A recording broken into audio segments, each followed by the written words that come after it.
Hello అండి, welcome to our channel KK arts and creations. అందరూ హెల్తీగా ఉండాలని కోరుకుంటూ ఈరోజు వీడియోలో హెల్తీ బనానా మిల్క్ షేక్ ఇంట్లోనే ఈజీగా ఎలా ప్రిపేర్ చేసుకోవాలో చూసేద్దాం. బనానా అంటే ఇష్టం లేని వారు కూడా తాగేస్తారు. కావలసినవన్నీ ముందుగా రెడీ చేసి పక్కన పెట్టుకోవాలి. ఇలా డ్రై ఫ్రూట్స్ అవైలబిలిటీ ఉన్నాయి తీసుకోవాలి. అలాగే అరటిపళ్ళు ముక్కలుగా కట్ చేసి తీసుకోవాలి. కాచి చల్లార్చిన పాలను తీసుకోవాలి. ఇలా మిక్సీ జార్ తీసుకొని ముందుగా డ్రై ఫ్రూట్స్ని మరీ మెత్తగా కాకుండా ఇలా కోర్స్గా గ్రైండ్ చేసుకోవాలి. కొంచెం పలుకులుగా ఉంటే బాగుంటుంది. అదే మిక్సీ జార్లో కట్ చేసి పెట్టుకున్న అరటి ముక్కలను అయితే వేసేసుకొని కొంచెం పాలు పోసుకొని అయితే ఒకసారి గ్రైండ్ చేసుకోవాలి. అప్పుడు అరటి ముక్కలన్నీ పేస్ట్ లాగా అయిపోతాయి.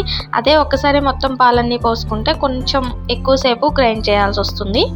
చివరిగా మొత్తం పాలన్నీ పోసుకొని గ్రైండ్ చేసుకుంటే ఈ కన్సిస్టెన్సీలో మనకి మిల్క్ షేక్ అయితే రెడీ అయిపోతుందండి. అరటిపండు తీయగా ఉంటుంది కాబట్టి ఇందులో ఎటువంటి షుగర్స్ యాడ్ చేయాల్సిన అవసరం లేదండి. ఎవరికైనా తీయగా కావాలి అనుకుంటే షుగర్ అయితే యాడ్ చేసుకోవచ్చండి.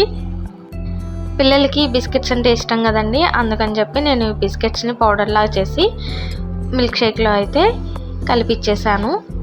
ఇన్స్టెంట్ బ్రూ పౌడర్ కూడా యాడ్ చేసుకోవచ్చండి. ఇంతే అండి, ఇంట్లోనే ఈజీగా బనానా మిల్క్ షేక్ అయితే ప్రిపేర్ చేసుకొని హ్యాపీగా ఎంజాయ్ చేయొచ్చు. మీరు కూడా ఇంట్లోనే హెల్దీ బనానా మిల్క్ షేక్ అయితే ఎంజాయ్ చేసేయండి. వీడియో నచ్చినట్లయితే please like, share and subscribe my channel. Thank you for watching.